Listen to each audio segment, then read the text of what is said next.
네, 시청자 여러분 안녕하십니까? 5시 정치부회의 시작하도록 하겠습니다. 오늘 깜짝 놀라는 소식이 하나 나왔습니다. 오거돈 부산시장이 성추행에 책임을 지고 오늘 사퇴를 밝혔습니다. 조금 더 내용을 풀어보죠. 네, 이 오전에 갑작스럽게 들려온 소식이었는데요. 이 여성 공무원을 면담을 하는 과정에서 오거돈 시장의 표현이 빌리자면 불필요한 신체 접촉이 있었다. 그리고 그것을 인정하기 때문에 시장직에서 사퇴한다라고 밝혔는데 사실상 성추행 혐의에 대해서 인정을 한 걸로 보여지고요. 일단 통합당 측에서는 이 사건이 4월 초에 발생을 했는데 왜 총선 이후에 발표를 하냐, 좀 여당이나 정부의 청와대의 개입이 있었던 거 아니냐는 의혹을 제기하고 있는데. 일단 민주당에서는 당도 오늘 아침에서야 알았다라면서 좀 선을 긋는 입장입니다. 예, 조금 뒤에 좀 더 자세히 알아보도록 하고요. 미래통합당의 새 지도부 찾기는 여전히 난항입니다. 그러니까 전수조사를 통해서 김종인 비대위 체제로 가자라고 했지만 여전히 반발들이 나오고 있죠. 네, 그렇습니다. 지금 당내에서 어제부터 계속 반발이 추가로 나오고 있는데요. 대표적으로 지금 이번에 다시 국회에 입당하게 된 조혜진 전 의원 같은 경우에는 우리가 무슨 스스로 개혁할 능력도 없는 정치적 무능력자, 금치산자냐 이렇게 또 반발을 하기도 했습니다. 예, 홍준표 전 대표도 이럴 바에 당을 헤쳐모야 하자 이런 얘기까지 했었는데 이 얘기도 잠시 뒤에 하나씩 들어가 보도록 하겠습니다. 자리에 앉아서 본격적으로 시작합니다.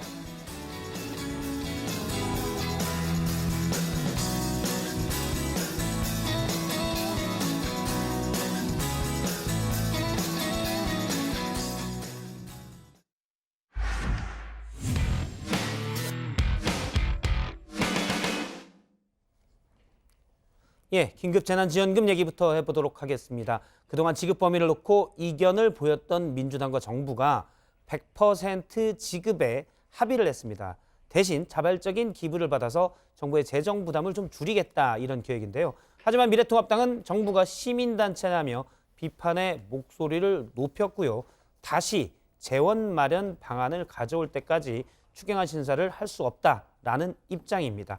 긴급하다고 해서 편성하는 예산인데 대체 언제 받을 수 있을지 긴급하지 않아 보입니다. 최종혁 반장이 정리했습니다. 네, 정부와 여당은 지원금 지급 대상을 전 국민으로 하고요. 규모도 이 4인 가족 기준으로 100만 원으로 입장을 정리했습니다. 사실 어제만 해도 이 통합당은 여당이 이 정부도 설득을 하지 못하면서 어떻게 야당을 설득할 수 있겠냐, 당정이 합의안을 가지고 오면 이렇게 하겠다라고 밝혔었죠. 그리고 지급의 액수랄지 지급 범위랄지 이런 것들은 당정이 합의해 와라. 그러면 우리는 그대로 받아주겠다. 이런 말씀을 드렸었습니다. 자, 물론 통합당은 빚을 내서는 안 된다. 그러니까 국채를 발행해서는 안 된다라는 대전제가 깔려 있긴 합니다. 자, 여당은 당이 정부를 설득했으니 약속한 대로 이 안을 받아라. 국회에서 심사를 하자라고 통합당을 향해 요구했는데요. 그러나 통합당 오늘은 또 이런 요구를 합니다. 하위 70%에게 전환 지원금을 주겠다고 지금 정부 예산이 국회에 와 있거든요. 네네. 그러면 그 예산안이 다시 100% 전체 전 국민에게 지급하는 예산 수정안을 만들어야 됩니다. 자, 그러나 민주당 이에 대해 무리한 요구다라는 입장입니다. 이미 70%에게 지급하는 예산안이 국회에 와 있으니까 이 100%로 확대할 경우 그 늘어나는 예산만큼 증액하기로 여야가 합의를 하고 그걸 정부한테 좀 동의를 해달라라고 하면 되는데 수정안을 다시 내라는 건 전례에도 없다는 것을 지적합니다. 이제 역대 추경심사에서 수정 예산안이 제출된 적은 단 한 번도 없었습니다. 국민들이 하루하루 피가 마르는 지금 평시에도 하지 않았던 예산 수정안을 요구해서 예산 심사를 한없이 미루는 것은 상식적인 일은 아닐 것입니다. 자, 그러나 이에 대해서도 통합당의 생각은 또 다릅니다. 그동안은 전체 예산이 있고 그중 어떤 항목은 늘리고 또 어떤 것은 줄이는 식으로 조정을 해왔다는 건데 이번에는 정부의 예산안 전체를 더 늘리자라는 것으로 국채를 발행할 것인지 아니면 기존 예산을 조정할 것인지 추가 재원을 어떻게 마련할 것인지 정부가 다시 계획을 짜서 내야 한다는 겁니다. 자, 민주당은 이러한 주장 설득력이 떨어진다는 주장인데요. 이번 추경은 긴급재난지원금이라는 단일한 사업이기 때문에 증액을 하더라도 새로운 비용 항목을 만드는 게 아니다. 따라서 늘 해오던 대로 여야가 합의를 해서 정부의 동의만 구하면 된다라는 겁니다. 결국 통합당이 이런 요구를 하는 건 다른 의도가 있는 것 아니냐라고 주장합니다.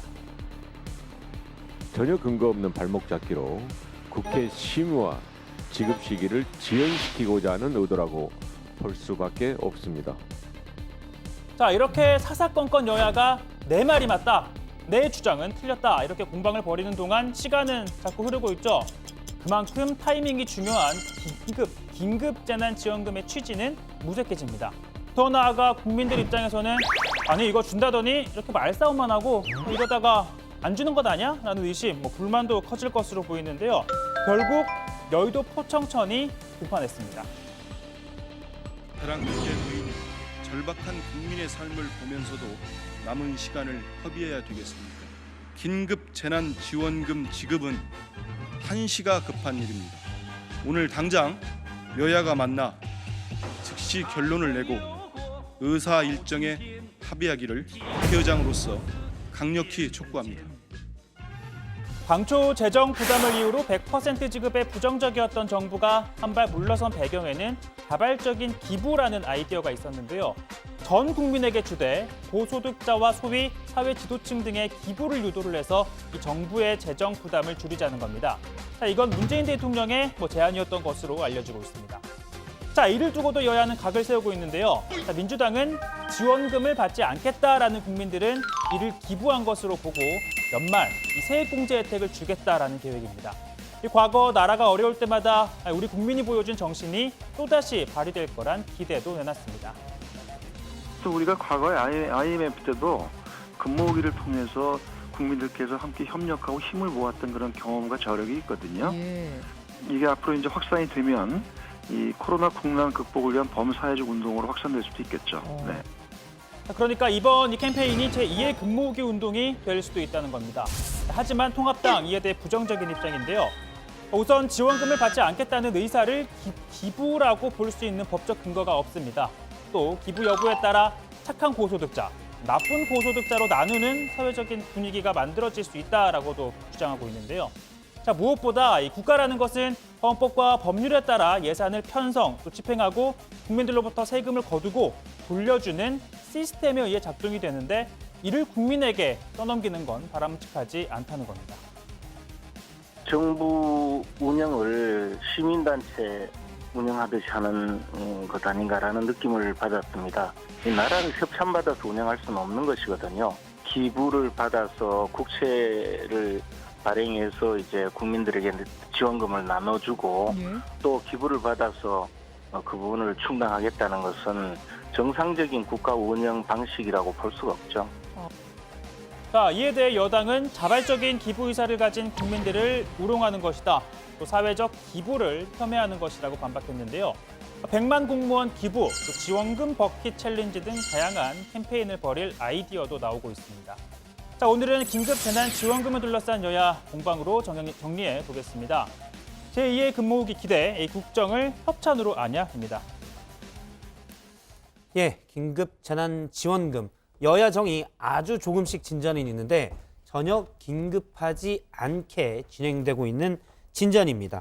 국민들 입장에서는 고반장 대체 언제 받을 수 있는 건가요? 일단 이 긴급재난지원금을 지급하는 거는 여야 모두 같은 생각인데 당초 여야는 오는 29일 본회의를 열고 2차 추경안을 처리하는 것으로 의견을 모았었죠. 하지만 정부가 추경안을 국회에 제출한 이후에 민주당은 통합당을 향해 당론을 밝히라 이렇게 요구를 했고 그러자 통합당은 당정이 합의안을 갖고 와라 또 이렇게 요구를 했습니다. 당정이 또 합의안을 내놓자 통합당은 정부의 수정 예산안을 내놔라 또 이렇게 다시 요구를 했고 민주당은 전례가 없다 이렇게 반박을 하는 등 공방이 일주일째 이어지고 있습니다. 아무튼 29일 사실 며칠 남지 않았습니다. 29일 본회의에서 추경안이 통과가 된다면 5월 안에 받을 수 있나요? 일단 정부는 신속하게 지급한다 지금 이런 방침이기 때문에 이달 안에 추경안이 만약 통과가 되면 5월 초에는 받아볼 수 있을 것으로 전망이 됩니다. 다만 29일을 넘긴다면 이 30일 부처님 모신 날을 시작으로 해서 5월 5일까지 휴일 또 징검다리 연휴가 계속 이어지기 때문에 5월 초에 본회의를 열고 처리하는 걸 장담할 수가 없는 상황입니다. 그렇게 되면 5월 중순이나 또는 말은 되어야 지급이 될 가능성도 있습니다. 어쨌든 2차 추경안 정부 안만 해도 7조 6천억 원에 달하는데 사실은 이거를 어디에 쓰는지 좀 따져봐야 되는데 국회에서 현재 여야가 협의도 못하고 있고 상임위도 열리지 못하고 있고 예결위는 더더군다나 안 열리고 있습니다. 그래서 29일이 멀지 않았기 때문에 그때까지는 쉽지 않을 가능성도 좀 큰 것 같고요. 만약에 여야 합의가 늦어진다면 청와대는 뭐 최후의 수단을 쓸 카드도 있다고요? 네, 지금 부장도 말씀하셨지만 지금 당정 간 의견은 좀 해소가 됐지만 국회에서는 예산안 심사는 예결위조차 열리지 않고 있습니다. 그러다 보니까 이 청와대는 긴급 재정경제 명령권 발동까지 검토하고 있는데요. 재난지원금은 속도전, 즉 타이밍이 중요한데 지원금의 지급이 늦어질 경우에 코로나19에 따른 경제 충격 완화 효과가 반감될 수 있다 이런 우려 때문으로 보입니다. 문재인 대통령도 어제 참모들에게 매듭을 빨리 지어달라라고 당부를 했다고 하는데요. 그만큼 속도가 중요하다는 걸 재차 강조한 것으로 풀이됩니다. 일단 여당에서 강력하게 총선 때 100% 지급을 약속했기 때문에 계속 이게 늦어지면 여당에도 부담이 될 수 있고요. 일각에서는 야당에서 그걸 노린 것 아니냐라는 해석도 나오고 있습니다. 이 기부를 두고는 그러니까 상위 30%가 기부하는 방안을 두고는 여러 아이디어들도 나오고 있죠. 네, 통합당은 앞서 그 최반장 발제에서도 보셨지만 국민들에게 기부를 받아서 정부의 재원 부담을 줄이는 이 발상 자체에 대해서 부정적입니다. 돈을 받지 않겠다는 의사를 밝히는 건 기부로 볼 수 있는 법적 근거도 없고 여당이 주장하는 대로 이에 대해서 세액공제 혜택을 주는 것도 현행법에서는 불가능하다는 겁니다. 다만 민주당은 통합당의 이 같은 주장에 대해서 사회적 기부를 폄훼하는 것이다 이렇게 비판을 했는데요. 그러면서 일단 추경안 심사부터 참여하라 이렇게 요구를 하면서 관련 법도 4월 임시국회에서 논의 후에 처리하면 된다 이런 입장을 밝혔습니다. 일단 여당에서는 다양한 기부 캠페인 아이디어가 나오고 있는데요. 당장 국회의원들은 물론이고 100만 명, 100만 공무원이 기부를 한다면 1조 원 정도는 충분히 마련할 수 있다라고 밝혔습니다. 앞서도 전해드렸지만 고소득자뿐만 아니라 전 국민들의 자발적인 기부가 이어질 것이라고 기대도 하고 있고요. 다만 아직 여야 간 협의가 이루어지지 않았기 때문에 구체적인 안에 대해서는 조금 조심스러운 모습입니다. 100만 명이 참여했을 때 1조가 가능한데 100만 명이 공무원들 얘기도 나오는데 그것도 혹시 얘기가 나오는 건가요? 논의가 어느 정도 됐는지. 그러니까 그런 구체적인 얘기는 없어서가 아니라 생각이 없어서가 아니라 지금 얘기할 문제는 아닐 것 같다고. 공무원분들한테 구체적인 제한이 갈 수도 있나요? 기부에 관해서. 글쎄 그런 얘기는 지금 단계에서 할 얘기가 아닌 것 같다고요. 그러니까 아직은 할 얘기가 아니다라고 한 건요. 표면적으로는 통합당의 입장인지 뭔지 좀 들어보고 여야 간 합의가 먼저라는 점을 강조한 걸로 보입니다. 근데 사실 기부는 말 그대로 기부가 돼야 되는데 공무원들에게는 예를 들어서 주고 무조건 다 자발적인 것처럼 보이게 해서 다 기부해라. 예를 들어서 100만 원을 다 기부하게 되면 국가 재정에 1조 정도는 아낀다 이렇게 얘기를 했는데 그건 사실 좀 납득이 안 되는 것 같아요. 혹시 조익 신반장은 가족 중에 공무원이 있습니까? 가족 중에는 공무원이 없습니다. 그러면 이해관계가 없으니까 어떻게 생각하세요? 이게 솔직히 말하면 어제 연가부상비도 그렇고 이제 공무원들이 고통분담을 같이 참여하는 것까지는 괜찮은데 이렇게 여당 원내대표가 얘기를 해버리면 공무원 입장에서 참여하지 않고 싶어도 이거 괜히 무슨 불이익이 있지 않을까라는 생각 때문에 본인 의사와 상관없이 좀 압박을 받지 않을까라는 생각이 좀 듭니다. 일단 기부 자체는 자발적으로 꼭 돼야 된다고 생각하고 앞서 이제 김재원 정책위 의장이 통합당 정책위 의장이 문제 삼은 거 돈을 받지 않고 어떻게 기부를 할 수 있느냐. 그건 사실 기술적 문제이기 때문에 제가 볼 때는 충분히 해결이 가능한 문제라고 볼 수가 있고요. 그리고 국가 재정을 기부로 충당한다고 하는데 사실은 이 기부금을 모아서 지금 코로나 때문에 어려운 사람들이 계속 있기 때문에 돈 쓸 곳이 또 있을 거 아닙니까?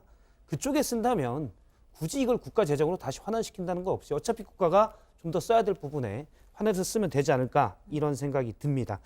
알겠습니다. 민주당에서는 근데 오늘 불미스러운 사건이 있었습니다. 앞서 저희가 오프닝에서도 잠깐 얘기를 했었는데 민주당 소속인 오거돈 부산시장이 갑작스럽게 사퇴를 했죠.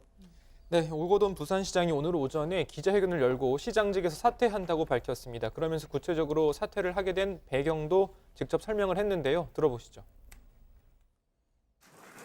저는 한 사람에게 5분 정도의 짧은 면담 과정에서 불필요한 신체 접촉을 하였습니다. 경중에 관계없이 어떤 말로도 어떤 행동으로도 용서받을 수 없습니다. 그러니까 이 과거 성추행 사실을 인정하고 전격 사퇴를 한 건데요. 지난 2018년 지방선거에서 당선돼 임기를 2년 채우지 못하고 불명예 퇴장하게 된 겁니다. 오거돈 시장은 공직자로서 책임지는 모습으로 피해자분에게 사죄를 드리고 남은 삶 동안 참회하는 마음으로 살아가겠다고 덧붙였습니다. 저는 삼전 사기의 과정을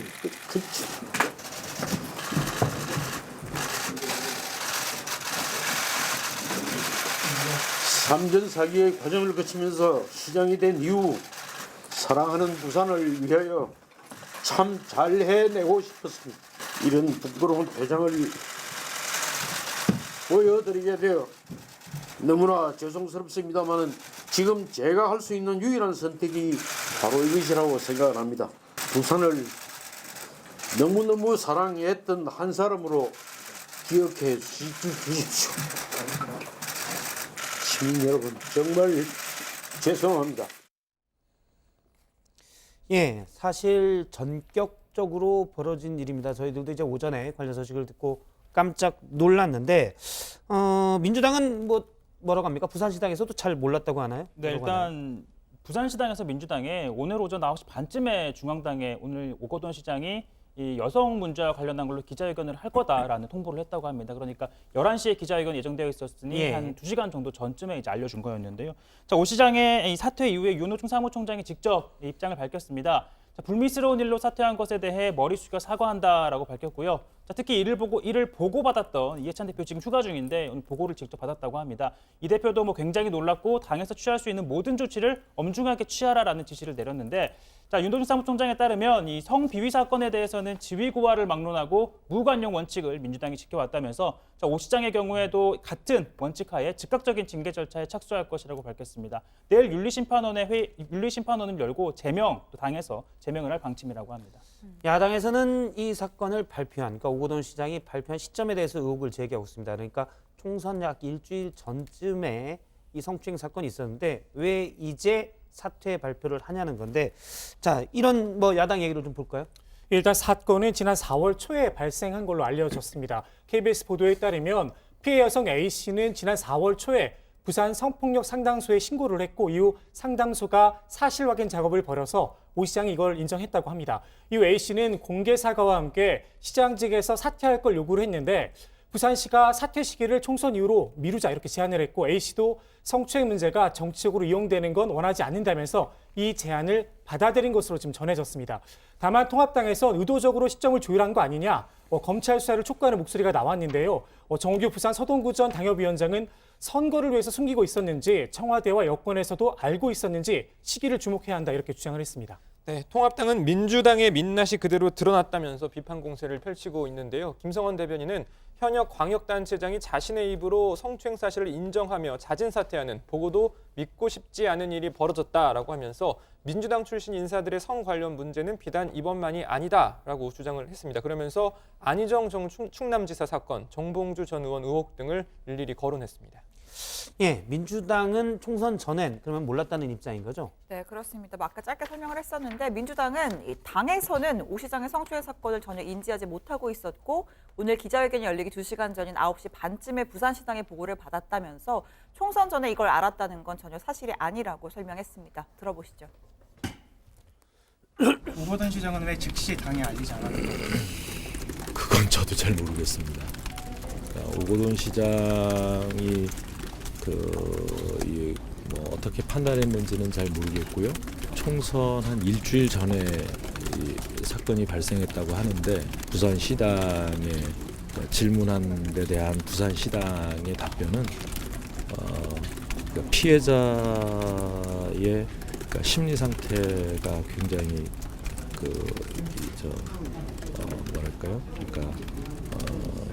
안정돼 있지 않아서 그 상담센터에서 피해자를 안정시키는 것이 더 급했다는 이야기를 하더라라고 해서 그렇게만 알고 있습니다. 다만 오 시장의 보좌진이 성추행 사실을 알리는 걸 사이로 총선 이후로 미루자라고 제안했다라는 의혹에 관련해서는 만약에 그런 일이 있다면 조치가 함께 이루어지는 것도 검토될 수 있다라고 답변을 했습니다. 오 시장이 이렇게 사퇴함에 따라서 부산시정은 행정부시장의 시장 권한대행으로 이끌게 됐는데요. 재보궐선거는 내년 4월 치러지기 때문에 1년간의 이 부산시정 공백은 좀 불가피해 보입니다. 예, 그러니까 뭐 사실 총선 전에 이 사건이 불거졌다면 영향이 있었을 것으로 보이는데 피해자가 그걸 감안해서 먼저 제안을 하고 원했다면 모르겠지만 만약 오 시장 측이나 당에서 압박이 있었다면 이건 또 다른 문제가 될 것 같아 보입니다. 일단 그 의혹에 대해서는 당에서 조사를 한다고 하니까 봐야 될 것 같고요. 일단 부산에는 1년간 공백이 좀 시정 공백이 불가피할 것으로 보입니다. 자, 오늘 여당 발제는 이렇게 정리하도록 하겠습니다. 오거돈 부산시장 추행 인정, 전격 사퇴.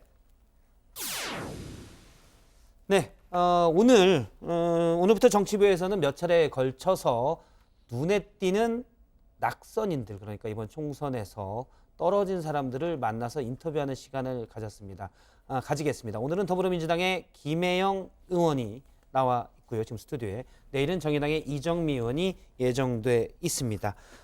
먼저 이제 김혜영 의원이 스튜디오에 나왔는데요. 참고로 제가 말씀을 드리면 김혜영 의원은 현재 초선이지만 민주당 최고위원이시고 또 민주당 출입 기자들이 꼽는 민주당 차기 리더, 가장 유력한 차기 리더 중에 차세대, 차기는 표현이 좀 부적절하고요. 차세대 리더로 가장 유력하게 꼽는 의원 중 한 명입니다. 일단 제 소개가 마음에 좀 드십니까? 예, 뭐 상당히 과분한 말씀이신 것 같고요. 예. 뭐 당에 워낙 좋은 의원들이 많이 계시고 한데 더 열심히 해라는 그러한 말씀으로 알고 더 노력하도록 하겠습니다. 예. 일단 뭐 표정은 상당히 앞서 분야 시절 봤을 때도 표정이 좋으신데 낙선 인사를 많이 하셨을 것 같은데 시청자분들께도 한마디 해주신다면요.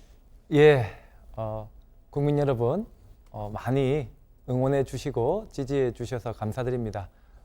비록 이번에 제가 부족해서 또 총선에서는 낙선을 하게 되었지만 또 이번을 새로운 기회로 삼아서 더욱더 또 우리 공동체에 기여할 수 있는 그러한 역할이 어떤 것인지 찾아보고 또 고민하고 또 노력해 나가는 그러한 시간을 가지도록 하겠습니다. 예, 재선에 도전했지만 결과는 아쉬움이 남습니다. 3%포인트 차로 떨어졌는데요. 표심을 더 얻지 못한 이유는 뭐라고 보십니까? 예, 뭐 몇 가지 요인이 있는데요. 일단 결정적인 원인은 뭐 제 스스로가 부족했던 것이 가장 큰 원인이고 조금 더 구체적으로 또 이유를 보자면은 이 코로나19 관련해서 우리 당의 최고위원회의가 마지막까지 이어지면서 이 본격적인 선거운동으로 전환하는 시기가 좀 늦었던 것이 아쉬운 지점이 있고요. 그리고 이번에 부산에서 세 분이 당선이 되셨는데 이분들의 공통점이 오랜 기간 지역에서 착근하면서 지역 밀착을 아주 잘 하신 분들인데요. 바닥 민심을 잘 닦으신 분들이지요. 또 그런 부분에서도 좀 아쉬운, 좀 부족하지 않았나 그렇게 생각합니다. 이번에 부산에서 당선된 민주당 새 의원에 비해서 지역에서 많이 조직을 어떻게 보면 민심들을 더 듣고 이런 부분이 우리 김혜영 의원은 좀 부족했었다고 보시는 거예요? 예, 부족했었고 또 방금 조직을 말씀 주셨는데 또 젊은 의원으로서 이 보통 지역구 의원들이 조직도 많이 만들고 하는데요. 그런 부분들이 좀 옛날 방식이라 생각해서 조금 일부러라도 조금 지양한 제가 측면이 있었는데 지금 생각해 보니 이게 조직도 좀 만들고 해야 되는 거구나 하고 이제 확실히 알게 되었습니다. 사실 김혜영 의원은 뭐 당 최고위원으로서 중앙에서 훨씬 더 많은 일들을 하셨고 또 일부에서는 분명 그런 얘기들도 있습니다. 예를 들어서 뭐 지역구에 다리 놓고 이런 것들은 자치단체 자치단체 의원들이 할 일이지 국회의원들이 할 일이냐 이런 지적들도 좀 있는데 뭐 같은 맥락에서 그렇겠군요. 예, 뭐 우리 국회의원들은 국민 전체의 대표로서 국가의 전체적인 의정활동을 하는 것이 기본적인 책무인데 또 현실적으로 또 지역의 대표로서의 성질도 가지고 있기 때문에 또 지역 발전을 위한 부분도 중요한 부분이라고 생각합니다. 앞으로 그 부분을 신경 쓰겠다는 말씀으로 듣겠습니다. 그 부분도 사실은 저거 뭐 많이 했는데 좀 적극적인 홍보가 조금 부족했던 것도 아닌가라는 생각도 다른 합니다. 당선자들에 비해서는 덜했거나 덜 알렸거나 그런 말씀이시군요. 알겠습니다. 부산에서는 민주당 20대 때 6석을 확보했었는데 이번에는 3석입니다. 물론 일부에서는 부산 전체에 민주당 우리 조익신 반장이 한 땀 한 땀 선관위에 들어가서 처음에 확인을 했었는데요. 정당 득표율로서는 40%로 그 후보들 각각의 득표를 합치면 저번보다 높아졌다는 얘기도 있었는데요. 김영우 의원이 보시기에 부산 민심은 어땠습니까? 예, 우리 민주당 후보들의 평균 득표율이 한 40%가 아마 넘은 것으로 제가 예. 알고 있는데요. 뭐 그렇다 하더라도 일단 의석수가 반토막이 났기 때문에 우리 부산 지역의 이 보수세가 어느 정도 확인이 되었던 선거였다고 생각이 됩니다. 우리 부산 지역 같은 경우에는 또 중소기업 하시는 분들, 자영업자분들이 많이 계신데요. 아무래도 이 경기 상황이 좋지 않다 보니까 그런 부분에서 우리 저희 더불어민주당이 좀 점수를 잃지 않았나 그런 생각이 들고요. 하지만 이 코로나19에 대한 대처를 또 정부에서 잘 해나가면서 정부 여당에 힘을 실어주자는 그러한 분위기도 분명 존재했습니다. 그런데 이게 또 마지막에 또 이 더불어민주당의 이 압승 얘기가 연일 이렇게 크게 보도가 되면서 오히려 부산을 비롯한 영남권에서는 이 좀 보수세가 강하게 결집하면서 정부 여당에 대한 견제 심리가 좀 작동하지 않았나 그런 생각도 해봅니다. 지금 말씀은 유시민 노무현 재단 이사장이 유튜브 알릴레오에서 진보 세력의 180석을 기대한다. 정확하게는 기대한다죠. 예상한다가 아니고 기대한다라고 하는 발언 때문에 부산을 포함한 영남 일부에서는 견제 심리가 있었다고 보시는 거군요. 분석하시는 거군요. 특별 특정인의 그런 발언보다는 전체적으로 우리 민주당의 그런 압승 분위기에 대한 보도가 좀 많이 이어진 측면이 있었죠. 예, 알겠습니다. 공교롭게도 오늘 오거돈 부산시장이 사퇴했습니다. 성추행으로 본인도 인정을 했고요. 사퇴를 했는데 어떻게 보십니까? 예, 먼저 이 부분에 대해서는 또 당원의 한 사람으로서 우리 국민 여러분들 또 부산 시민들께 진심으로 사과의 말씀을 올립니다. 또 피해자와 또 피해자 가족분들에게도 진심으로 죄송하다는 말씀을 올리고요. 저희 당에서는 신속하게 윤리심판원 열어서 아마 제명 절차에 착수할 것으로 보여지고요. 또 향후 이러한 일이 재발되지 않도록 철저한 대책을 마련하고 또 이 부산시정 공백을 최소화할 수 있는 그러한 조치들을 함께 해 나갈 예정입니다. 사실 전에도 오거돈 부산시장의 뭐 미투 의혹, 제가 확인하지 못했기 때문에 의혹이라고 표현을 하는데요. 의혹이 제기됐었고 국감에서 전혀 사실 무근이라고 했었고 오거돈 부산시장은 강력하게 일부 보도에 대해서 또는 일부 얘기들에 대해서 소송까지 하겠다고 했었습니다. 부산 정가에서는 그런 얘기들이 좀 있었나요? 그런데 뭐 저는 저 같은 경우에는 오늘 이제 아침에야 이러한 사실을 알게 되었는데요. 뭐 저희가 사전에 좀 알기는 좀 어려웠다고 생각을 합니다. 예, 알겠습니다. 혹시 좀 이른 감이 없잖아 있고 사실 어떻게 보면 불미스러운 일인데 어떤 정치적으로 이제 향후에 또 부산시 시정 공백이 있는 상황이고 그러면 내년 4월 7일로 알고 있는데요. 내년 보궐선거에 광역단체장, 부산시장 선거도 들어가는데 저희 후배 기자 한 명이 예전에 얘기하기로 김혜영 의원께서는 향후에 부산시장을 목표로 삼았다.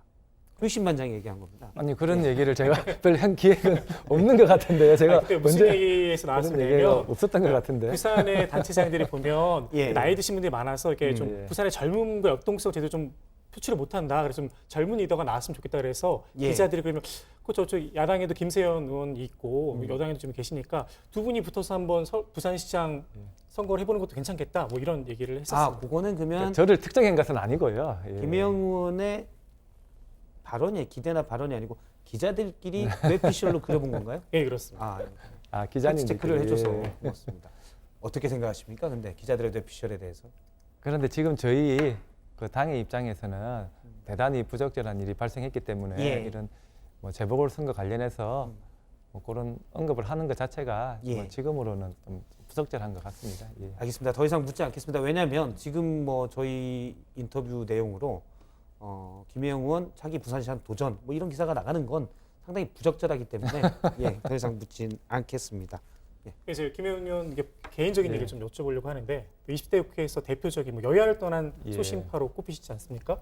그 민희상 의장 아들 석훈 씨가 출마한다고 했을 때도 그렇고 조국 사태 때도 그렇고 여당 지도부지만 공개적으로 비판을 하고 또 해명을 요구하기도 하셨었는데 그때 항의를 좀 많이 받으셨죠?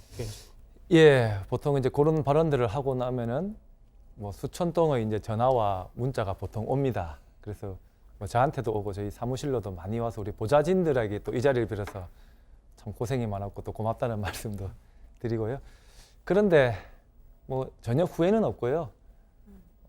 이 국회의원은 국민 전체의 대표이기 때문에 진영 논리보다는 또 양심에 따라서 국민들의 평균적인 눈높이에서 또 필요한 때 발언을 하는 것이 대단히 중요한 역할이라고 생각합니다. 사실은 그런데 뭐 이 당의 주류와 다른 목소리를 내는 것이 굉장히 부담스럽고 가능하면은 안 하고 싶죠. 안 하고 싶은데 또 당의 가장 젊은 의원이고 청년을 대표하는 의원으로서 안 할 수 또 없기에 또 한 그런 측면도 있습니다. 예. 사실 저 같은 경우에도 뭐 부장한테 싫은 소리를 많이 하거든요. 네, 김혜영 의원께서 이제 낙선되시고 첫 최고위에서 99명이 이제 찬성을 하더라도 잘못된 일에 대해서는 아니오할 수 있는 한 명이 되어야 한다라고 이제 21대 후배 후배겠죠. 이제 후배 국회의원한테 얘기를 한 건데 사실 뭐 쉽지가 않잖아요. 그렇게 하는 게 말씀하셨겠지만 쉽지가 않은데 좀 후회는 아까 안 하신다고 하셨는데 사실 뭐 지도부 가운데 한 명으로서 좀 지도부 내에서의 견제나 좀 그런 건 의식되는 부분이 없었는지.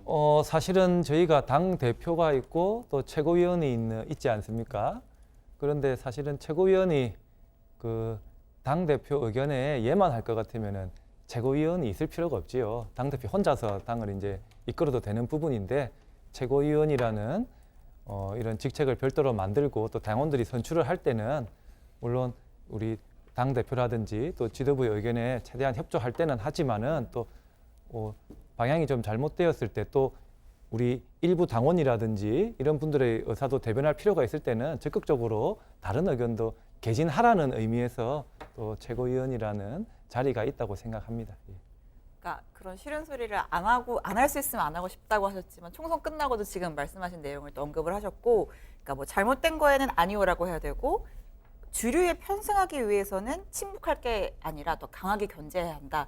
이런 소신 발언들을 이어가고 계신데 사실 기자들 입장에서는 이제 어쨌든 당 내에서 여러 가지 소신 발언이 나오는 건 굉장히 주목할 만한 일이라고 생각하고 저희도 많이 다루고 있는데 다만 이제 또 지지자들 사이에서는 왜 딴소리 하냐라고 하면서 조금 뭐 등을 돌린다고 할까요? 이제 그런 부분도 있어서 그런 부분도 있을 수 있는데요. 우리 이제 지지자분들 말씀 주셨으니까 저희가 권리 당원이 한 80만 분 정도가 되는데 이 당원들도 사실 스펙트럼이 굉장히 넓습니다. 그래서 아주 민감하고 예민한 사안 같은 경우에는 보통 또 주류와 다른 20-30%의 의견을 가진 또 그런 당원들도 분명히 보통 존재를 하고요. 때문에 이 건강한 정당이라면은 또 이런 분들의 의사도 대변할 수 있는 국회의원의 목소리가 있어야지 또 이분들이 계속적으로 우리 당에 대한 지지를 유지하는 그런 측면에서 우리 당이 좀 더 건강하고 생명력이 높으려면은 다양한 의견이 존재하는 것이 당 지지율 유지에 또 당의 생명력에 도움이 된다고 저는 생각합니다.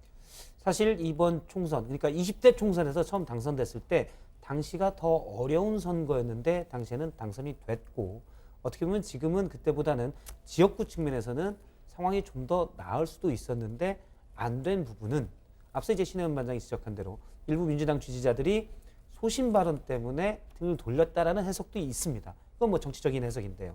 어떻게 보시는지? 뭐 저희 그 발언들로 인해서 또 우리 적극적인 지지자분들 중에 또 일부가 좀 섭섭하실 수는 있는데 그렇다 하더라도 뭐 제 생각에는 뭐 이번 총선에서는 또 그 대의의 차원에서 저를 지시를 많이 또 해주신 것으로 알고 있고요. 뭐 낙선의 이유는 제가 서두에 말씀드렸듯이 제가 부족해서 그렇습니다. 알겠습니다. 우연하게도 소신파로 분류됐던 금태섭 의원이 아예 낙천을 했고요. 우리 김혜영 최고위원은 낙선이 됐습니다. 그렇습니다. 21대 국회에서 민주당에서 이렇게 소신 발언들을 할 만한 분들은 있을까요? 20대 국회에서 또 그러한 발언들을 많이 해주신 분들이 뭐 박용진 의원, 조홍천 의원 이런 분들도 지금 21대 다시 지금 의정 활동을 이어가시고요. 그 외에도 이번에 많은 초선 의원들이 이제 들어오셨는데요. 뭐 제 생각은 그렇습니다. 초선이든 다선이든 다 똑같은 국민의 대표이기 때문에 꼭 선수에 주눅들 필요 없이 우리 초선들이 좀 과감하게 본인들의 좀 소신을 이렇게 밝혀줬으면 하는 그러한 바람이 있습니다. 예, 당의 다양한 목소리가 나와야 되겠죠. 마지막으로 짧게 하나만 여쭤보겠습니다. 앞으로 5월 말까지 임기고요. 예. 그다음 일이 없어지는데 어떤 계획은 어떻나요? 예, 먼저 또 저희 당원의 한 사람으로서 또 지역위원장으로서 우리 부산 지역에서 우리 더불어민주당이 부산 시민들께 더 많은 지지를 얻을 수 있도록 노력해 나갈 예정이고요. 또 제가 변호사인데 또 공익 활동도 좀 병행해 나갈 생각입니다. 개인적으로는 이 4년간 의정 활동하면서 이게 서울 부산을 계속 왔다 갔다 하니까 우리 아이들을 사실은 제대로 좀 이렇게 돌보지 못했는데 아직 아이들이 다 어립니다. 그래서 우리 아이들하고도 좀 시간을 좀 보내볼 계획입니다. 알겠습니다. 민주당의 김혜영 최고위원이었습니다. 오늘 말씀 여기까지 듣고요. 나와주셔서 감사합니다. 고맙습니다.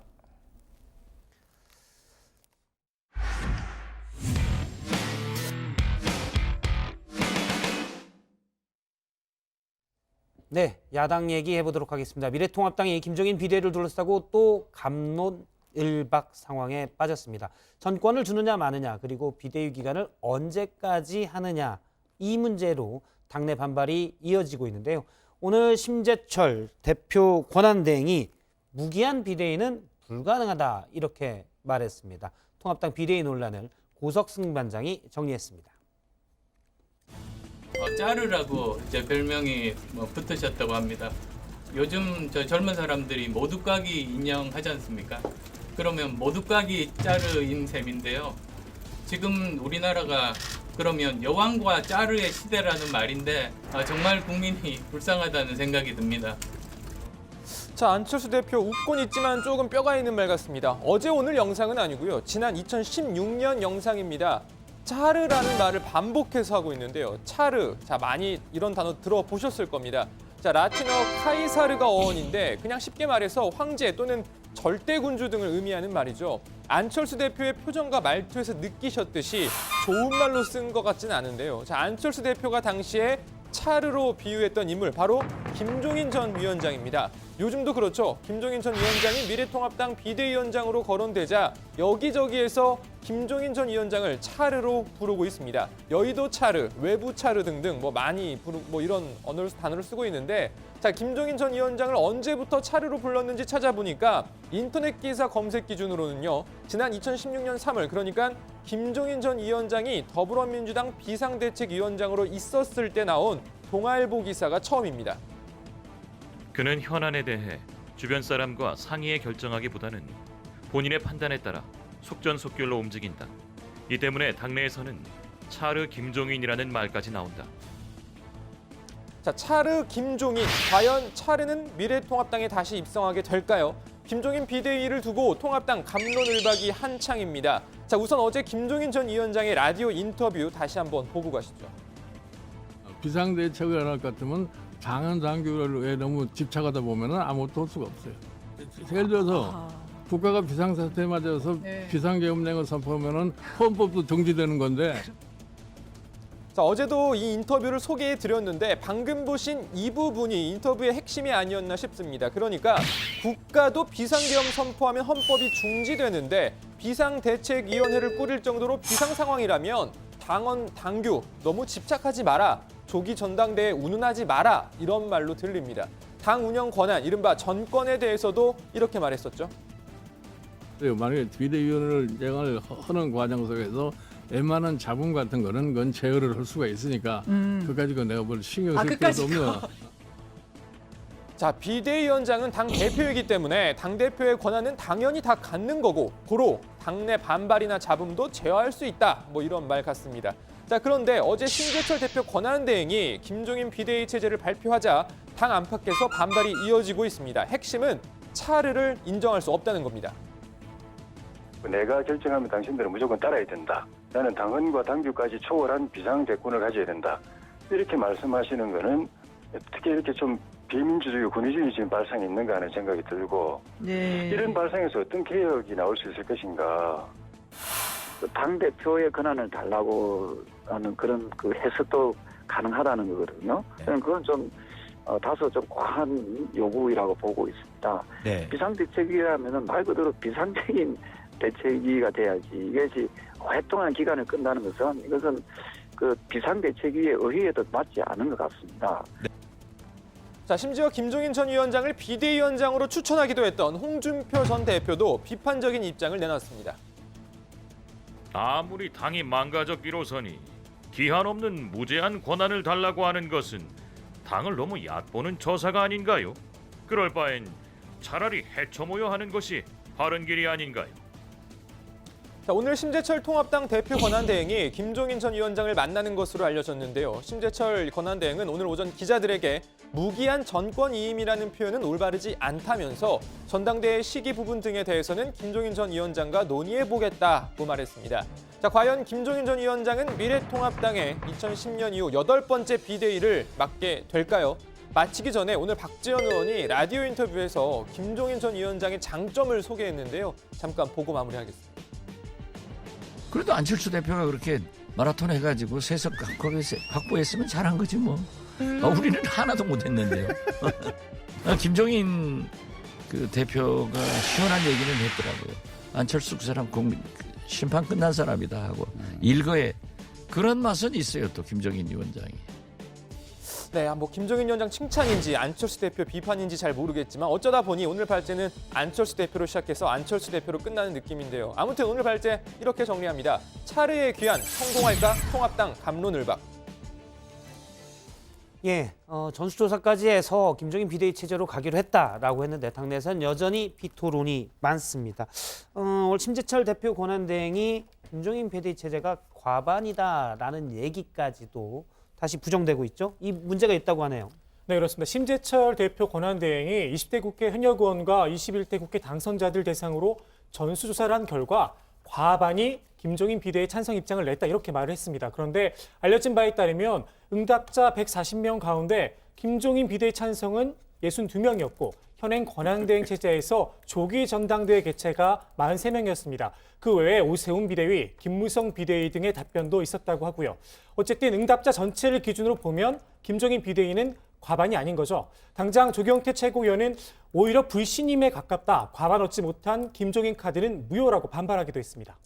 네, 앞서 소개해드렸듯이 오늘도 비토 의견이 잇따라 나오고 있는데요. 21대 국회 당선자인 조혜진 전 의원은 이런 체제를 받아들이는 것은 21대 국회 84명 당선자가 당을 스스로 다스리거나 개혁할 능력이 없는 정치적 무능력자, 정치적 금치산자들이라고 선언하는 것이다 라고 하면서 무기한 전권 비대위 요구는 모욕적이다 이렇게 주장을 했습니다. 김선동 의원도 페이스북 글을 통해서 훈장님 모셔다 학생들이 회초리 맞는 방식보다는 이제 한번 스스로 반성하고 변하려는 노력을 해야 제대로 된 쇄신이 된다 이렇게 주장을 했습니다. 김선동 의원은 예전이 김희옥 비대위에서는 비대위원장 비서실장 또 김병준 비대위 때는 여의도 연구원장 등을 지내면서 이 비대위 지도부를 직간접적으로 경험을 했는데요. 이번에는 내부적으로 스스로 꾸려보자 뭐 이런 입장인 것으로 보입니다. 예, 오늘 미래통합당에서는 초선 의원들 그런데 이번에 당선이 돼서 앞으로 재선이 될 의원들이 모여서 좀 얘기를 했다고요. 어떤 얘기들이 나왔습니까? 네, 오늘 이 재선에 성공한 통합당의 초선 의원들이 국회에 모여서 김종인 비대위 체제 등 이 향후 당의 진로에 대한 의견을 나눴다고 합니다. 어제는 김무성 의원이 주재한 것으로 알려진 만찬 자리, 저녁 자리가 있었는데 홍문표, 강석호, 김성태, 장재현 의원 등 이 당내 의원들은 물론이고 무소속이죠. 권성동 의원 그리고 낙선한 이은재 의원 등 이 지난 공천 과정에서 탈락을 했던 의원들도 참석을 했습니다. 다양한 의견이 나왔다고는 하는데 이 자리에서는 대체적으로 이 김종인 비대위는 불가피하다라는 의견이 다수였다고 합니다. 물론 비대위원장을 외부에서 영입하기보다는 당내 21대 국회 당선자 중에 고르는 게 낫지 않느냐라는 의견도 일부 있었다고 합니다. 예, 의원들이나 당선자들이 제대로 된 입장을 내지 못하니까 통합당의 당직자들이 여기에 대해서 좀 논의를 했다고요? 네, 미래통합당 팀장급 이하 당직자들이 오늘 국회에서 비공개 간담회를 열고요. 총선 참패원인과 당 수습 방안 등을 논의했습니다. 사실 국회의원들은 4년에 한 번씩 바뀌지만 당직자들은 당에 소속되어 있는 일종의 공무원 같은 것이기 때문에 어떻게 보면 당에도 오래 몸담았기 때문에 당에 대한 애착이 많다 이렇게도 보여질 수 있는데 당직자들은 단순한 자책이 아니라 냉철한 반성, 또 뼈를 깎는 혁신이 필요한 시기임에 공감했다면서 이 추후 사무처 노조와 이 추가 논의를 통해서 이 총선 패배 자체적인 원인 분석과 자체 혁신안 마련에 나서겠다라고 밝혔습니다. 예, 이번 주 여론조사 결과가 나왔는데요. 총선 뒤에 여론이어서 좀 관심이 있습니다. 민주당 지지도가 50%를 넘었다고요? 네, TBS와 리얼미터 이 조사인데요. 좀 그래프를 보시면서 설명을 드리겠습니다. 자, 더불어민주당 지도부는 52.1%로 집계가 됐습니다. 같은 조사 기준으로 2018년 6월 3주차 이후에 1년 10개월 만에 50%대를 회복했고요. 반면 미래통합당은 27.9%를 기록했습니다. 이어서 정의당은 4.9%, 열린민주당은 3.3%, 국민의당 2.8% 등의 순이었습니다. 예, 오늘 기사 제목은 이렇게 정하도록 하겠습니다. 차례 귀환 성공할까? 통합당 내 갑론을박. 다음은 신현반장 발췌 보겠습니다.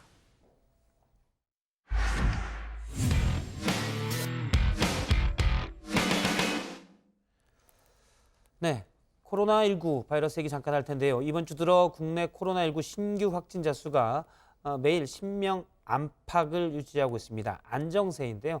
그러나 우리 방역 당국은 물론이고 세계 곳곳에서 2차 유행이 나중에 또 올 거다. 이런 목소리가 높습니다. 신현 반장이 관련 소식을 정리했습니다. 네, 국내 코로나19 확진자는 8명이 추가된 1,702명입니다. 4명은 해외에서 그리고 4명은 지역사회에서 발생했고요.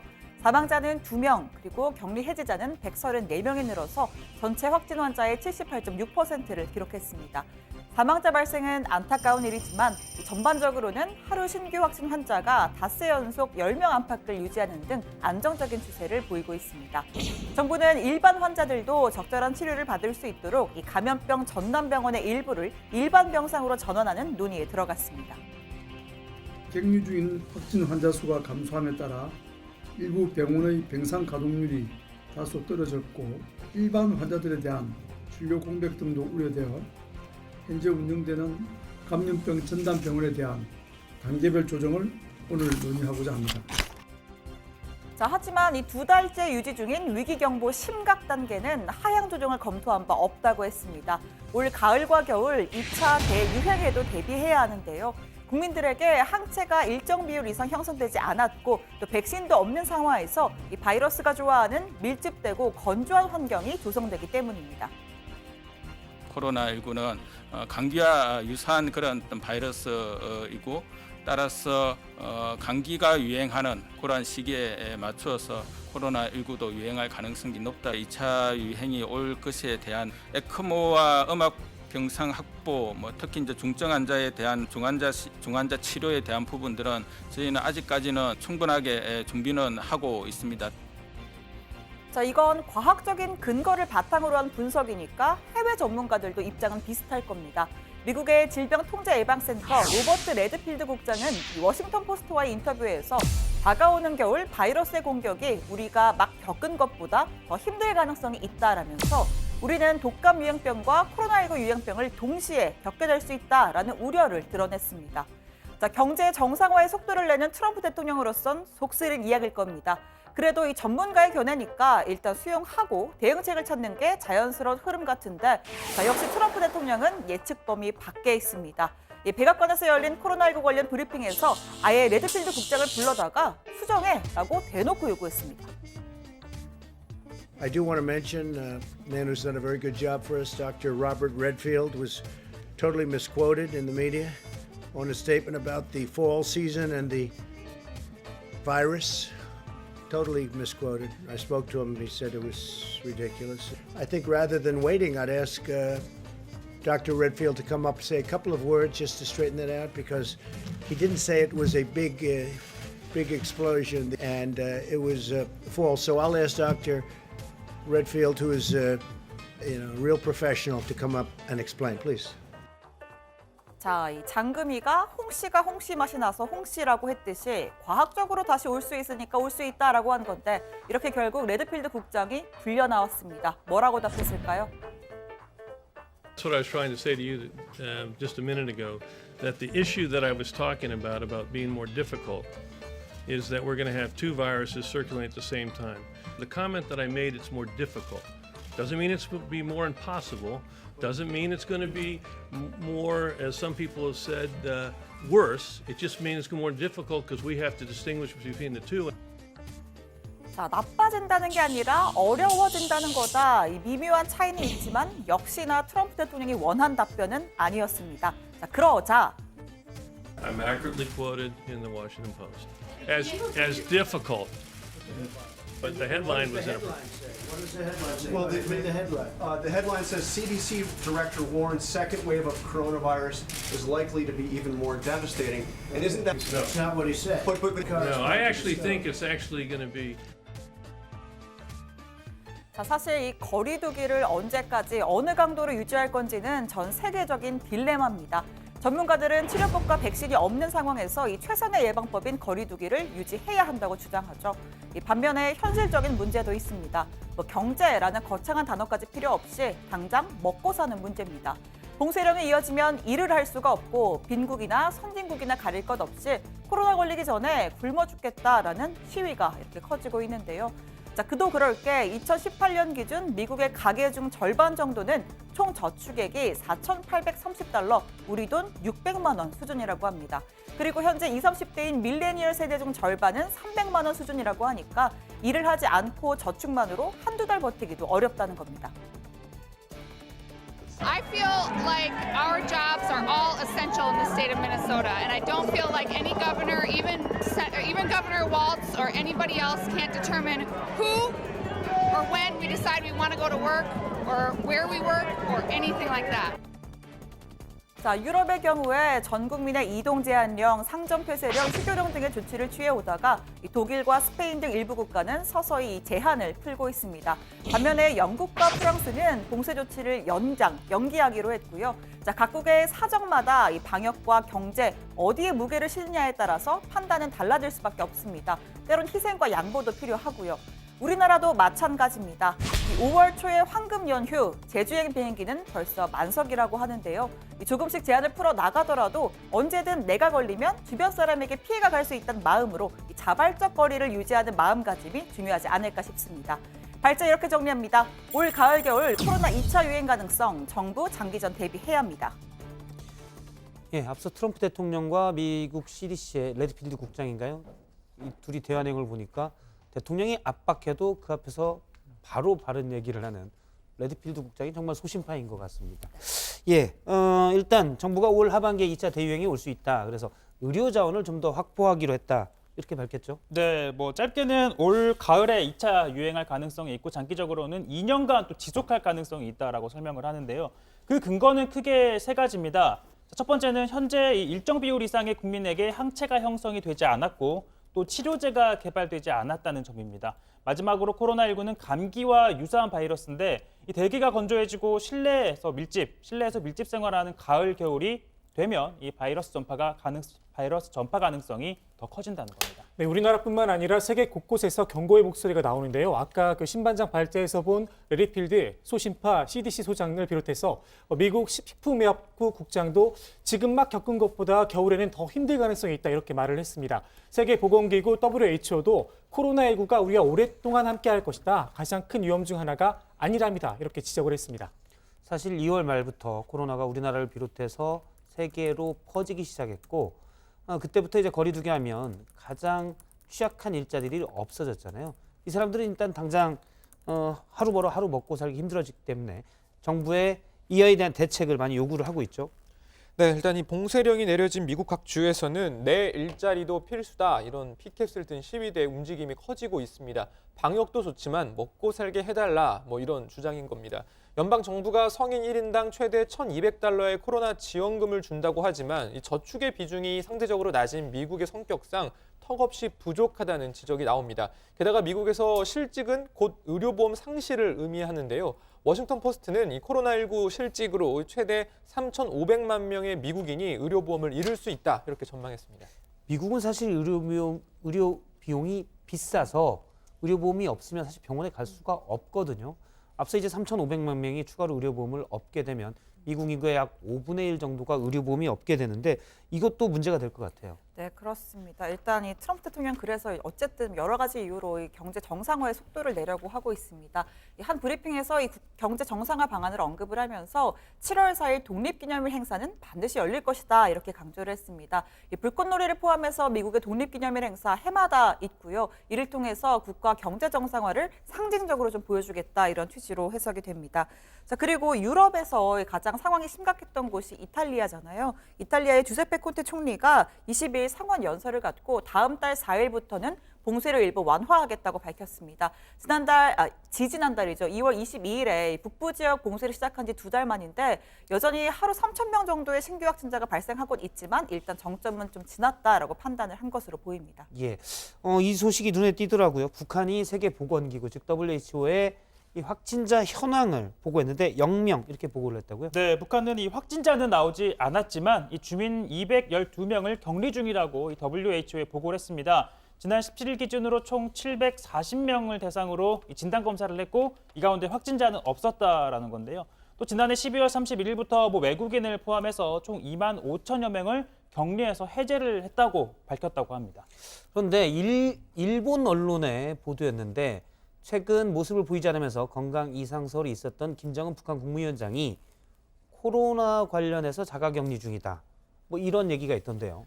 네, 그렇습니다. 김정은 위원장이 자취를 감춘 게 코로나로 인한 자가격리 때문일 가능성이 있다는 관측이 일본 언론을 통해 제기가 됐습니다. 도쿄신문은 복수의 북한 소식통을 인용을 해서 김 위원장 경호요원 중에서 신종 코로나 바이러스 감염자가 나왔다는 정보가 있다. 경호원의 바이러스 감염이 사실이면 김 위원장의 신변 경호태세에도 영향을 줄 수 있다 이렇게 전했습니다. 그러면서 강원도 원산의 전용 별장에서 자가격리 중일 것이다 이렇게 덧붙였습니다. 예, 여전히 이제 세계 각국에서 주요 언론에서 김정은 국무위원장의 지금 뭐 건강에 대한 관심을 보였지만 북한에서는 답이 없잖아요. 미국에서는 지금 어떻게 보고 있습니까? 일단 미국 합참은요, 김정은 위원장의 건강 이상설과 관련해서는 구체적인 정보가 없다 이렇게 거듭 확인하면서 김정은 위원장이 여전히 북한 핵무력과 군대를 완전히 통제하고 있는 것으로 추정한다 이렇게 밝혔습니다. 북미 협상을 주도하고 또 이 김정은 위원장과 직접 면담을 하기도 했던 폼페이오 국무장관 역시 전날 트럼프 대통령이 한 말 외에는 덧붙일 게 없다 이렇게 설명했습니다. 예, 여전히 확인된 것들은 없습니다. 자, 오늘 청와대 발제 이렇게 정리하겠습니다. 추워지면 코로나 2차 유행 가능성. 다음은 조익신 반장 발제 보겠습니다.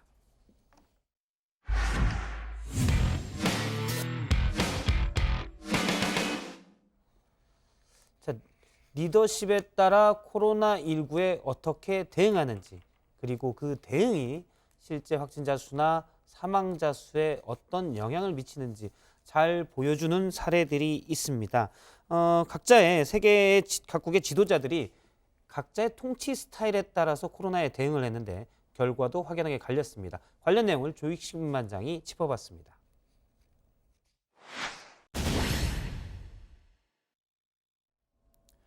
코로나19 사태로 각국 지도자들의 미천이 고스란히 드러나고 있습니다.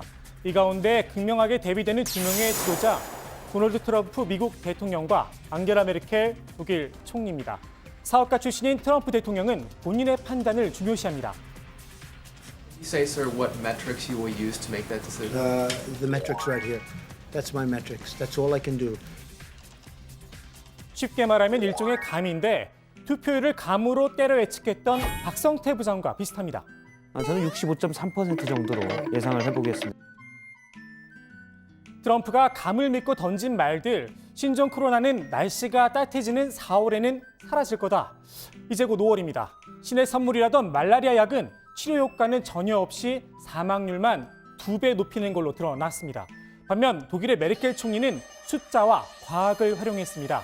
메르켈 총리 본인이 양자화학 박사 출신 과학도입니다. 메르켈은 모든 사안을 의학계와 협의하고 또 그 내용을 솔직하게 국민들에게 공유했습니다. 기초 감염 재생산소 개념도 직접 설명을 했습니다. Schon wenn wir darauf kommen, dass jeder 1,1 Menschen ansteckt, dann sind wir im Oktober wieder an der Leistungsfähigkeit unseres Gesundheitssystems mit den angenommenen Intensivbetten. 투표율을 과학의 힘을 빌려 예측했던 저와 비슷합니다. 제가 그 그래프를 각도로 좀 재봤는데 각도상 64.8% 정도가 나오지 않을까. 감과 과학의 차이, 그 결과는 보시는 대로입니다. 그러면 전 세계가 친송하는 코로나19 모범국 우리나라는 어떨까요?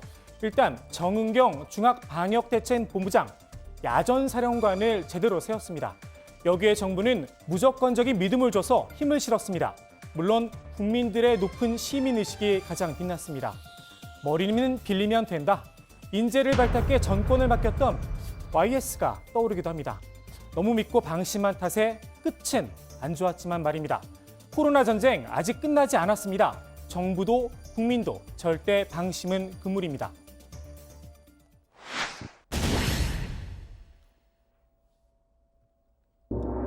산천은 의고한데 인걸은 간데 없네.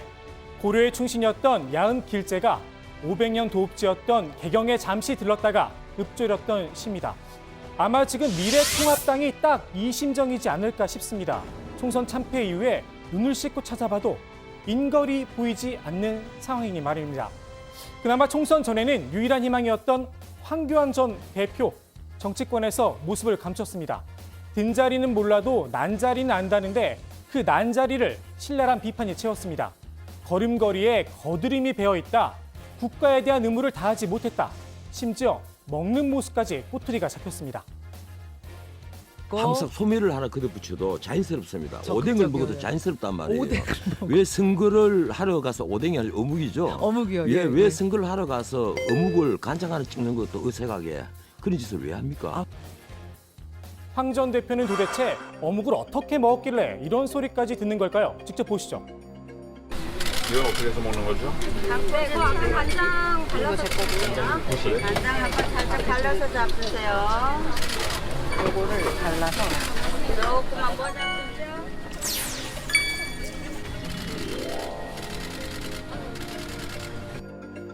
어묵 하나 먹는데 잔손이 좀 많이 가긴 합니다.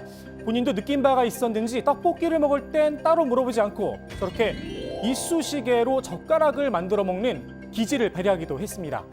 정치인이 어묵 하나 먹는 게 뭐가 그리 중요하냐 생각하시는 분도 계실 겁니다. 그런데 이 사진 보시면 생각이 좀 달라지실 겁니다. 어묵 먹방의 달인 이명박 전 대통령입니다. 사진으로만 봐도 정말 맛있게 먹는 게 느껴집니다. 저때 ASMR이 있었다면 아마 지지율이 더 높았을 겁니다.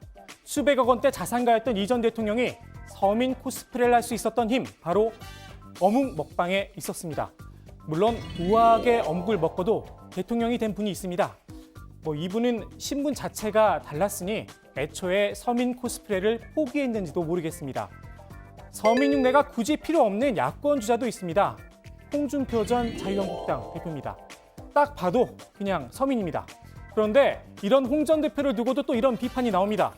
보수는 품격이 있어야 한다. 홍준표 같은 보수로 집권은 기대 난망이라는 겁니다. 한 사람은 너무 거드름을 피우고 또 한 사람은 품격이 없다. 그전 보수 진영이 없으니 중간지대로 눈을 돌려보겠습니다. 국민의당에서 나홀로 총선을 이끈 안철수 대표가 있습니다. 통합당에 합류하지 않겠다는 뜻을 밝히고 있지만 대선은 또 다른 이야기입니다. 단일화라는 변수가 있으니까요. 그런데 안 대표도 안 된다고 합니다. 이미 시험이 끝났다는 겁니다. 이런 가운데 여론조사 결과 하나가 발표가 됐습니다. 야권 대선 주자 지지율 1위 45.9% 없음입니다.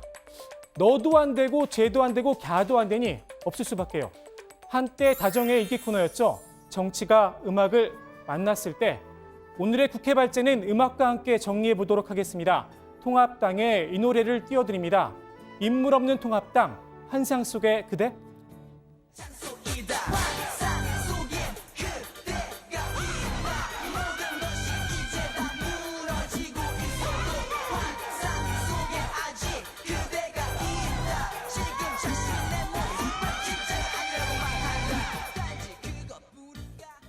예, 앞서 그런데 조익신 반장은 하나 물어보고 싶은 건 저를 그러니까 트럼프에 비유하고 본인은 메르켈 총리에 비유한 미국 건가요? 대통령급으로 제가 비교를 해드린 겁니다.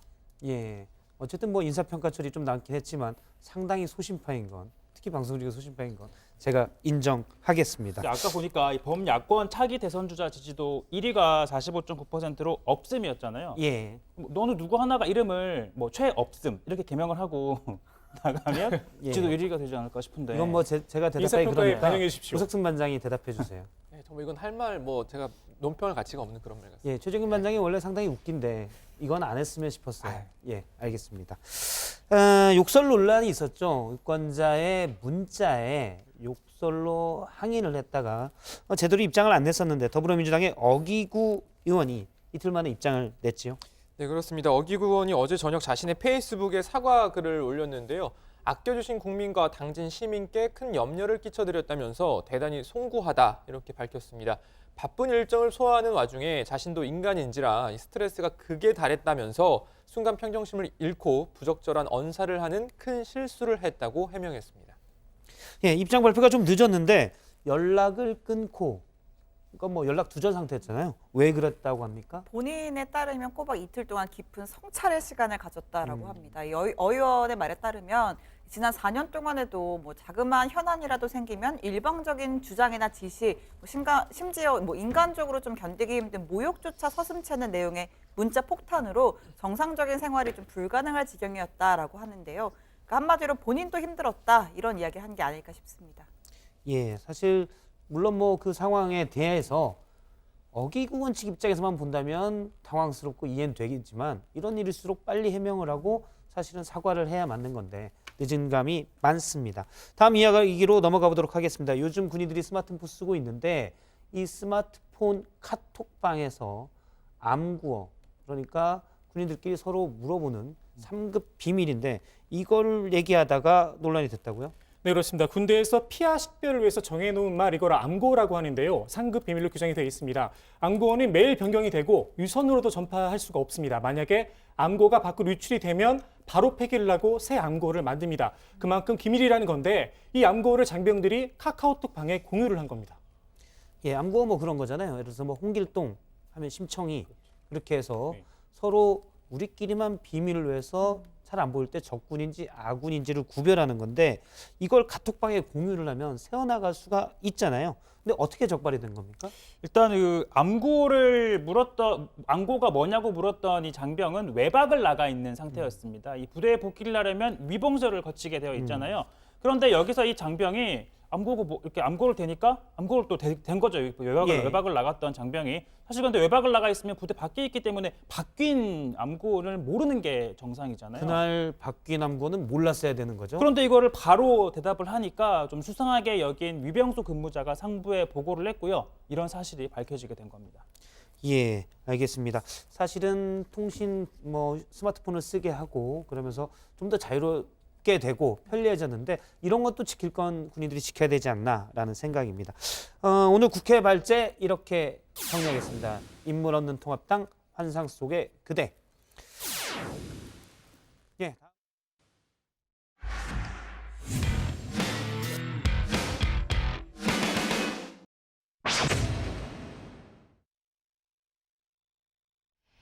안녕하세요. 톡쏘는 정치 강정입니다. 졸업을 앞둔 한 의대생이 여자친구를 때리고 성폭행한 혐의로 재판을 받는데도 아무런 제재 없이 의사 면허를 따는 게 가능할까요?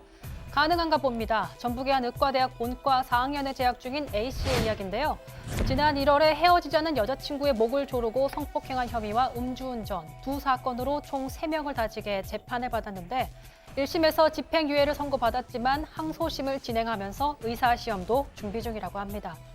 재판부는 40시간의 성폭력 치료 프로그램 이수와 아동 청소년 관련 기관 등 3년간 취업 제한 명령도 함께 내렸지만 의사 면허를 취득에는 아무런 제한이 없다고 합니다.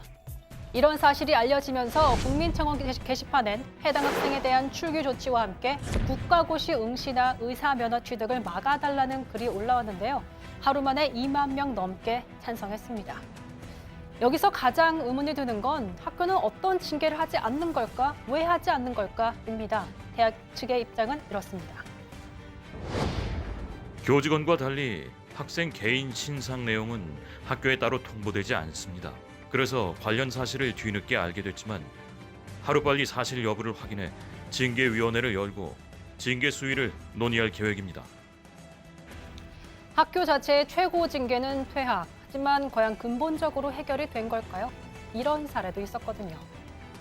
5년 전 큰 파장을 일으켰던 고려대 의대생 집단 성추행 사건 기억하시는지요? 그런데 가해 학생 중 한 명이 성균관대 의대에 다시 입학해 3년째 다니고 있다는 사실이 알려져 논란이 일고 있습니다. 바로 이 가해자는 의사 면허를 취득해서 병원 인턴에 합격까지 했지만 해당 사실이 뒤늦게 알려지면서 결국 인턴 합격은 취소됐습니다. 이렇게 의사 면허 자격 취득에 제한도 없지만 면허 취득 이후 정지당한 사례도 찾기 힘듭니다. 자, 그래서 저희가 실제 사건을 바탕으로 만들어본 예시인데요. 다음 중 의사 면허 취소가 가능한 경우 언제일까요? 놀랍게도 결과는 모두 의사 면허 유지입니다. 의료법 8조에 따라 해당 범죄들은 결격 사유가 아니기 때문이죠. 그렇다 보니 최근 5년 동안 성범죄로 검거된 의사는 611명인데 성범죄를 이유로 면허가 정지된 건 4명에 불과합니다. 반면 의사들의 성폭력 범죄 꾸준히 증가 추세에 있습니다. 이렇다 보니 의사 면허는 철통 면허다, 무적 방패다 이런 얘기까지 나오는데요. 우리나라와 달리 독일이나 미국의 경우에는 의사의 성범죄에 매우 엄격합니다. 전문가 역시 일반인의 눈높이에 맞는 법 개정이 필요하다고 지적합니다. 지금 현재 의사 가운을 입고 있는 사람 중에는 일반인들이 보기에 윤리적인 수준에 미치지 못한다라고 생각할 수 있는 일반 형사범죄자들, 강력범죄자들이 지금 우리 환자들을 수술을 하고 있고 수술장에서 이거는 시급히 의료법을 시급히 개정해야 되는 그런 상황입니다. 우리는 코로나 사태를 겪으며 전면에 나서 환자들을 위해 헌신적으로 봉사하는 의료진들 덕분에 많은 감동을 받았고 그들의 노고에 박수를 보내왔습니다. 하지만 일부의 그릇된 사례들로 인해서 의사에 대한 이런 부정적인 인식이 생긴다면 일선에서 지금도 애쓰고 있는 의료진들도 그걸 지켜보는 많은 시민들도 안타깝고 허탈할 겁니다. 정부와 관계기관의 대처 방안 지켜봐야겠습니다. 네, 오늘 준비한 5시 정치베이 소식은 여기까지입니다. 내일 오후 5시에 다시 찾아뵙겠습니다. 시청해주신 여러분 고맙습니다.